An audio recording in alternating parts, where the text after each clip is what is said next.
할렐루야. 복되고 즐거운 거룩한 주일입니다.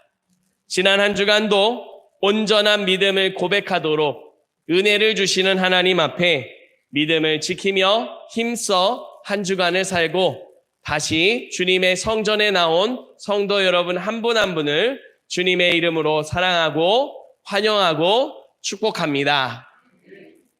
이 시간도 우리가 함께 영과 진리로 예배 드릴 때 하나님께서 충만히 임재하시고 우리를 새롭게 하시는 줄 믿습니다.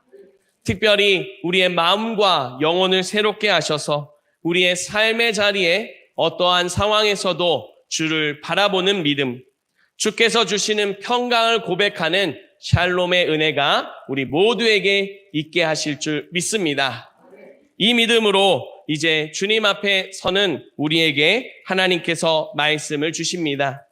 오늘 주신 말씀 신약성경 사도행전 5장 17절로 32절 말씀으로 임금과 구주이신 예수를 따라라는 제목으로 하나님 말씀 전하겠습니다. 오늘 말씀은 본래 5장 12절부터 5장 42절까지 전부 봐야 합니다. 그런데 내용이 길다 보니 중간에 핵심된다고 보이는 내용을 뽑아서 함께 읽었습니다. 예배를 마치고 가정으로 돌아가시게 되면 12절부터 42절까지의 말씀을 다시 한번 깊이 묵상하며 하나님께서 우리에게 주신 말씀을 기억하고 기도하는 그런 성도님들 되시기를 바랍니다. 우리가 몸이 마음처럼 잘 안 따른다라고 하는 말을 하기도 합니다. 특별히 세월이 흐를수록 이런 말을 하는 경우들을 보게 됩니다. 언젠가 한 번은 한 TV 프로그램에서 어르신들이 횡단보도를 건너가는 모습을 본 적이 있습니다. 어르신이 정말 열심히 걸어가고 있습니다. 그런데 젊은 사람의 입장에서 그 모습을 보면 계속 한 걸음 한 걸음 천천히 걸어가는 것처럼 보입니다. 하지만 그 어른은 그 신호가 바뀌기 전에 그 길을 안전하게 건너기 위해서 마음 급하게 한 걸음 한 걸음을 막 내딛고 있다는 그런 내용을 본 적이 있습니다. 세월이 흐르다 보면 우리 몸이 마음처럼 따르지 않는다라고 하는 사실을 그걸 통해서 본 적이 있습니다. 한 번은 제가 경험했던 일입니다.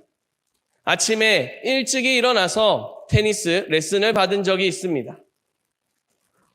한참을 자다가 갑자기 깜짝 놀라서 깨서 레슨 시간이 다 되어서 급히 레슨을 받으러 갔습니다. 잠이 덜 깨고 부스시한 상태로 가서 레슨을 받는데 그냥 제자리에서 하는 게 아니라 뒤에서부터 앞으로 뛰어와서 공을 치고 제자리로 돌아가야 되는 그런 레슨을 받았습니다. 잠이 덜 깬 상태다 보니까 제 몸은 열심히 달려가고 있다라고 생각을 했는데 발이 엉켰습니다. 그 자리에서 그대로 나뒹굴고 다시 제자리로 돌아갔던 그런 경험이 있습니다.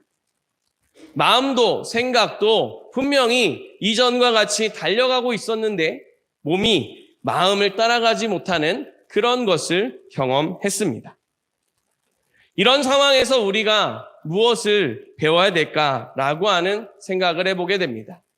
우리가 마음을 따라서 몸이 움직일 수 있는 것 참 중요하다고 생각됩니다. 이것을 우리 믿음에 비춰보자면 우리의 삶이 믿음을 따라 살아가야 되는 게 참 중요합니다. 우리가 하나님을 아는 것, 하나님을 믿는 것 정말로 중요하고 은혜입니다. 그러나 더 중요한 은혜는 아는 것과 믿는 대로 살아가는 믿음의 삶입니다. 하나님은 우리로 믿음의 삶을 살아가기를 바라시며 말씀의 은혜를 주시는 줄 믿으시기 바랍니다. 이 시간도 우리에게 하나님께서 말씀의 은혜를 받고 삶의 자리에서 살아갈 수 있도록 은혜를 주십니다. 주시는 두 가지 말씀을 삶의 자리에서 순종하며 살아갈 수 있는 믿음 되시기를 간절히 바랍니다.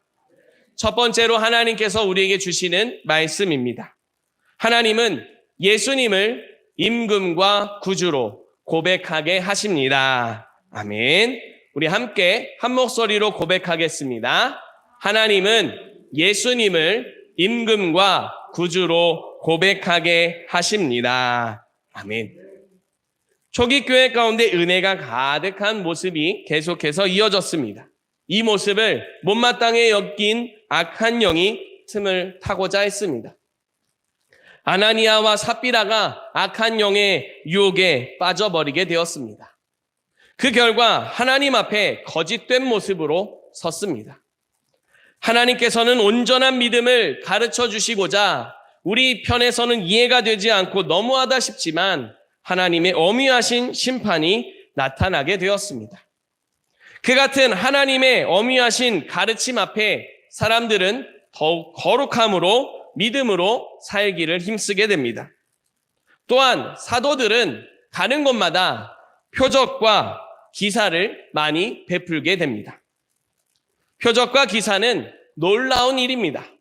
특별히 그 놀라운 일을 통해서 예수 그리스도를 살아계신 하나님을 나타내는 일들입니다. 이 같은 일들을 제자들이 행했습니다. 제자들은 놀라운 일을 통해서 예수 그리스도를 증거했습니다. 오늘 말씀의 앞선 부분에서도 제자들이 그 같은 일을 감당했습니다.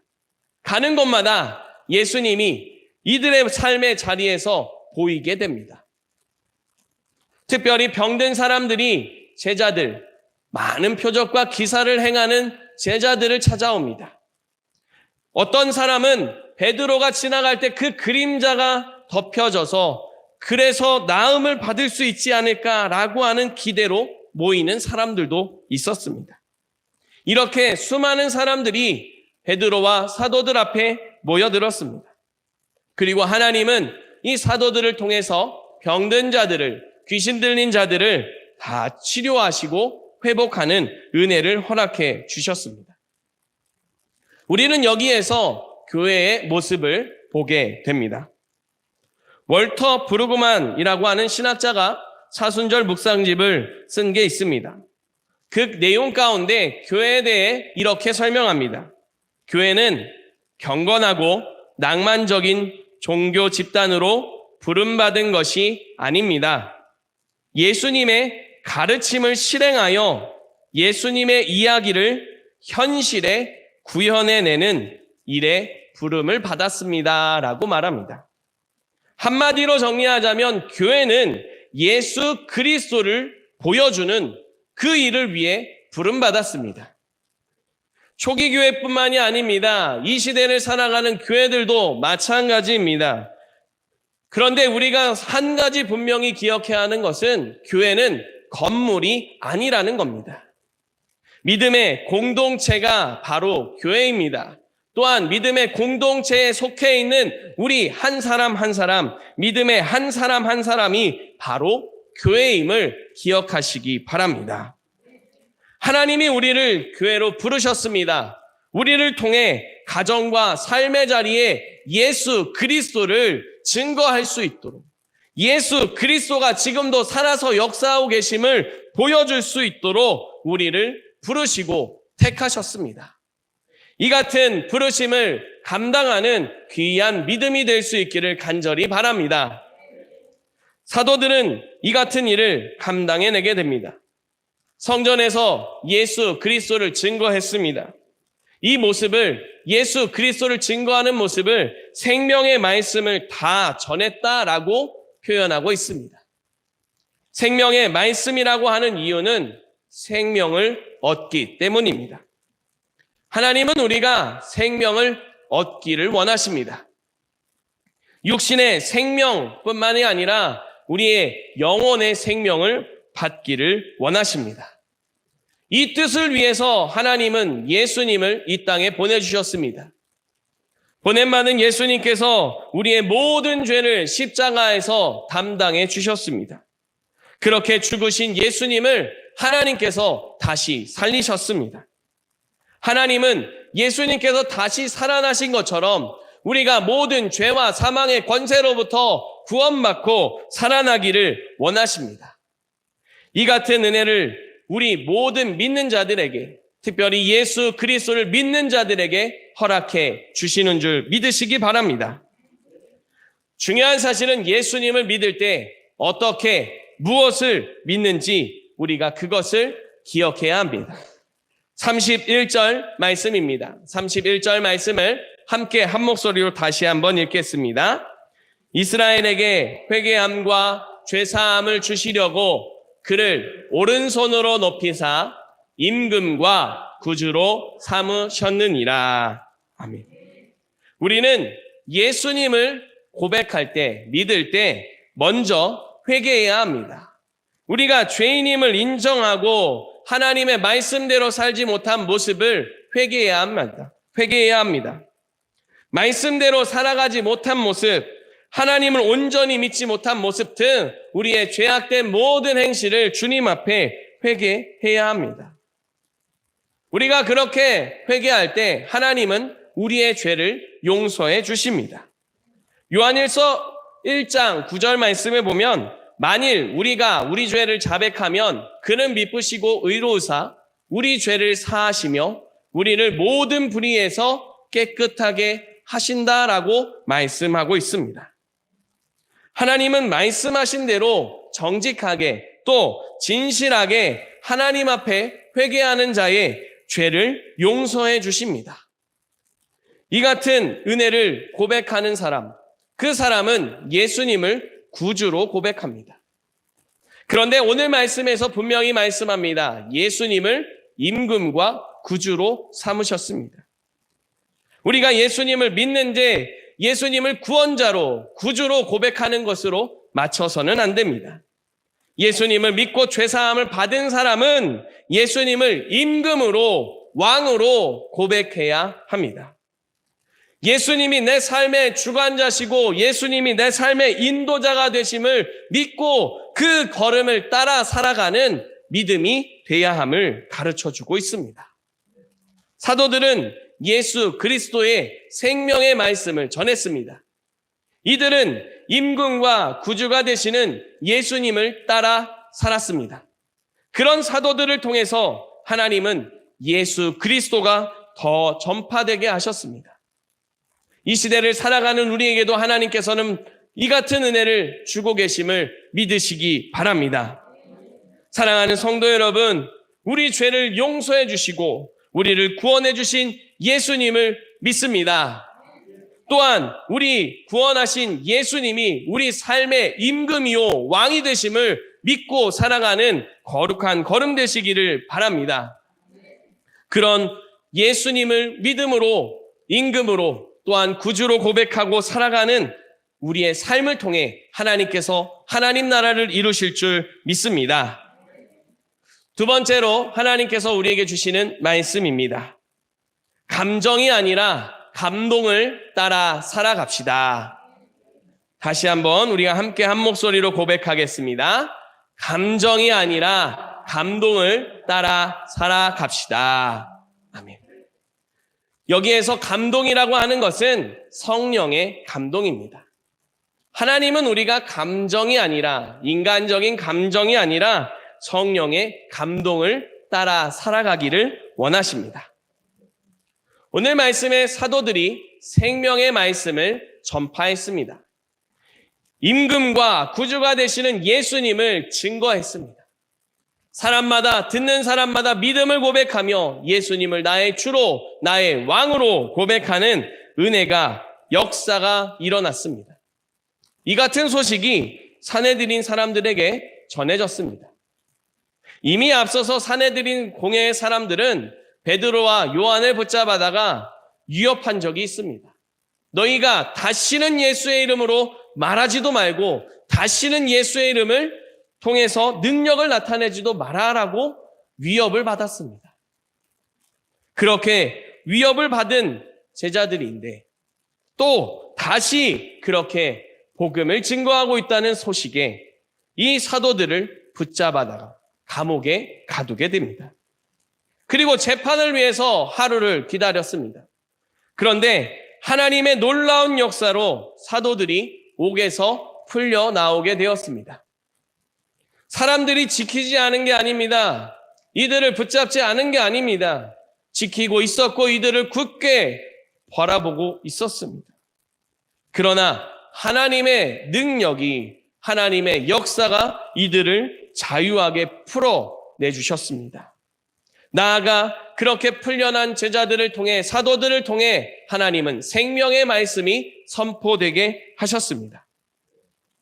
산헤드린 공의의 사람들은 이 사도들을 재판하려고 했습니다. 그런데 웬일인지 사람들이 없습니다. 분명히 잡아다 놓은 일인데 도대체 이게 무슨 일인가? 도대체 어떤 일이 일어날까라고 생각하고 있는데 소식이 들려왔습니다. 붙잡았던 그 사도들이 성전에서 예수의 이름을 증거하고 있다는 소식을 듣습니다. 즉시로 사람들을 보내서 다시 사도들을 붙잡아 왔습니다.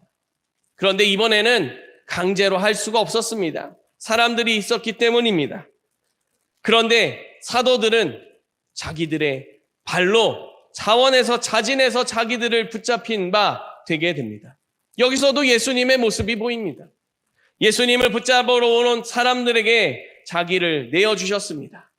제자들도 마찬가지로 그 자리를 피할 수 있었지만 피하지 않고 스스로 붙잡힙니다. 그렇게 임금과 구주가 되신 예수님을 따라 그 걸음을 옮겨갔습니다. 산헤드린 공의 앞에 섰습니다. 사람들이 말합니다. 분명히 전하지 말라고 엄금하지 않았느냐? 어찌하여 이 같은 것을 말하고 있고 또 예수를 죽인 책임을 왜 우리에게 돌리려고 하고 있느냐라고 말하고 있습니다. 이 말을 들을 때에 베드로는 전과 같이 답합니다. 우리가 같이 29절 말씀의 하반절을 같이 읽어보겠습니다. 사람보다 하나님께 순종하는 것이 마땅하니라. 아멘. 이렇게 말하고 나서는 생명의 말씀을 전했습니다. 예수 그리스도를 증거했습니다. 이들이 사도들을 죽이고자 하는 그런 분노가 일어났고 서로 함께 마음을 모아 죽이자라고 하는 그런 의견이 모여졌습니다. 그때에 한 사람이 일어나 사람들을 진정하게 합니다. 이 사람이 사람들에게 존경받는 가말리엘이라는 사람이었습니다. 그런데 이 가말리엘도 사실 지금 사도들의 행동, 그 말을 통해서 분노가 일어나고 감정적으로 행동할 수 있었습니다. 그런데 그 감정에 치우치지 않고 신중하게 말을 이어가면서 사람들을 진정하게 하는 그런 말을 하는 걸 볼 수가 있습니다. 과거에 드다나 유다와 같은 사람들을 생각해 보십시오. 이 사람들이 사람들을 선동했고 또 많은 사람들이 드다나 유다를 많이 따랐습니다. 그런데 어떻습니까? 그들이 죽고 났을 때 그들을 따르던 사람들이 다 흩어지지 않았습니까? 이게 만약 사람에게서부터 일어난 일이라면 이건 분명히 망하고 끝날 일입니다. 그런데 만약에 하나님이 하신 일이라면 우리는 그 일을 막을 수도 없고 그 일을 막으려고 하는 실수를 해서도 안 됩니다라고 말합니다. 가말리엘은 감정에 치우치지 않고 신중하게 이렇게 말을 하면서 사람들이 문제를 더 신중하게 볼 수 있게 했습니다. 사람들을 죽이려던 그 분위기가 다시 제자들을 때리고 채찍질하고 놓아주는 위협으로 바뀌게 되었습니다. 감정에 따라 말하지 않고 신중하게 말한 가말리엘의 그 역할이었습니다. 산헤드린 공의 앞에 서 있는 제자들, 사도들의 모습도 한번 생각해 보겠습니다. 하나님의 말씀을 전했습니다. 그리고 그 말씀 때문에 다시 붙잡혔습니다. 풀려났다가 또 다시 붙잡혔습니다. 그런데 이번에는 하는 말을 보면서 사람들이 격분해서 죽이겠다라고 하는 그런 분위기가 눈앞에 선하게 펼쳐집니다. 두려울 법합니다. 어쩌면 그 마음에 이게 정말 실수한 건 아닌가라고 하는 걱정스러운 마음이 일어날 수도 있습니다. 이런 감정이 일어날 수 있는데 사도들은 감정에 치우치지 않았습니다. 그들을 붙잡고 감동하고 있는 성령의 인도하심을 따라 말하고 성령의 감동을 따라 행동했습니다. 그 결과 담대함으로 하나님의 말씀에 순종할 수 있고 하나님의 말씀에 순종하는 것이 당연하다라고 선포할 수 있었습니다. 톰 라이트라고 하는 신학자가 사도행전 책에서 이와 같은 말을 했습니다. 우리 믿음의 사람들이 해야 할 일은 신실하게 사는 것입니다. 충돌이 일어날 때 인간의 권위가 아니라 하나님께 복종하는 모습입니다. 라고 말했습니다. 다시 말해서 예수 그리스도를 임금과 구주로 섬기며 살아가는 게 우리 믿음의 사람들입니다. 생명의 말씀을 전하며 선포하며 보여주는 사람이 바로 우리 믿음의 사람들입니다. 이 과정에서 어떠한 일을 만나도 어떠한 일이 일어나도 인간적인 감정 때문이 아니라 성령의 감동을 따라 살아가는 게 믿음의 사람임을 보여주고 있습니다. 성도 여러분은 우리가 살아가는 모든 걸음의 자리에서 무엇을 따라 살아가고 있습니까? 바라기는 성령의 감동을 따라 살아가는 은혜가 있기를 바랍니다. 그렇다면 우리가 성령의 감동을 따라 살아가는 모습이 어떤 모습이겠습니까? 내려놓음이라고 하는 책을 쓴 인도네시아 선교사님인 이용규 선교사님이 이 같은 말을 했습니다. 하나님은 우리와 끊임없이 교제하며 우리와 끊임없이 관계를 맺기를 원하십니다. 그 하나님께서 우리에게 성령의 감동을 통해서 그 깨달음을 허락해 주십니다. 때로는 어떤 말씀을 읽는데 또는 말씀을 듣는데 마음이 찔리는 것을 통해서 깨닫게 됩니다. 때로는 기도를 하는데 내가 이때 이런 실수를 했었구나. 그때 그러지 않았어야 되는데 라고 하는 죄가 생각이 납니다.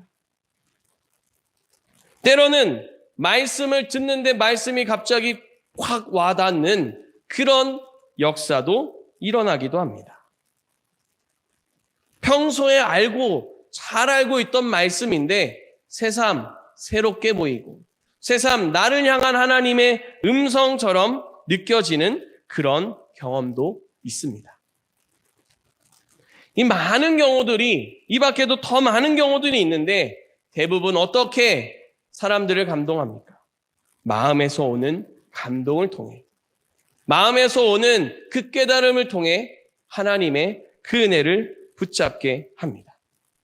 그 같은 주시는 감동을 깨닫는 사람은 하나님을 더 믿고 하나님을 더 소망하고 하나님을 더 사랑하는 믿음의 걸음이 되어지게 됩니다. 하나님을 더 사랑하고 하나님을 더 의지하고 하나님을 더 붙잡고 그 앞에 살기를 힘쓰는 믿음.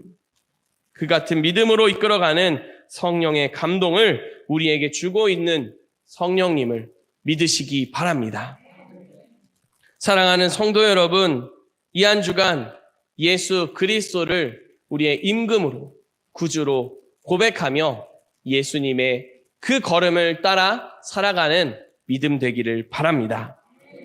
이 믿음으로 감정이 아니라 성령의 감동을 따라 살아가는 우리가 될 수 있기를 간절히 소망합니다. 성령의 감동을 받기 위해서 더 말씀을 가까이 하고 하나님 앞에 기도하기를 힘쓰는 믿음 되시기를 바랍니다. 하나님께 감동을 주시기를 간청하며 하나님이 우리를 만나주시고 그 음성을 들려주시고 깨닫게 해주시기를 기도하며 주님 앞에 살아가는 자, 그 자에게 주시는 은혜를 통해 하나님을 더 사랑하고 하나님의 말씀을 더 붙잡는 은혜가 있기를 간절히 축복합니다. 그런 저와 여러분, 우리 모두의 걸음을 통해 하나님께서 하나님의 나라를 우리의 가정과 삶의 자리에 이루어 주실 줄 믿습니다. 기도드리겠습니다. 살아계신 하나님, 감사와 찬양과 영광을 올려드립니다. 저희에게 믿음 주시고 예수 그리스도를 임금과 구주로 따르게 하여 주심에 감사드립니다. 이 믿음을 지키며 살아갈 수 있도록 하나님 오늘도 우리에게 성령의 충만함을 허락하여 주시옵소서. 성령의 감동을 따라 주님 앞에 살아가는 믿음 되도록 더욱 말씀을 가까이 하고 더욱 기도하는 우리가 되게 하여 주시옵소서. 이런 저희를 통해 하나님 나라를 이루어 주실 줄 믿으며 예수 그리스도의 이름으로 기도드립니다. 아멘.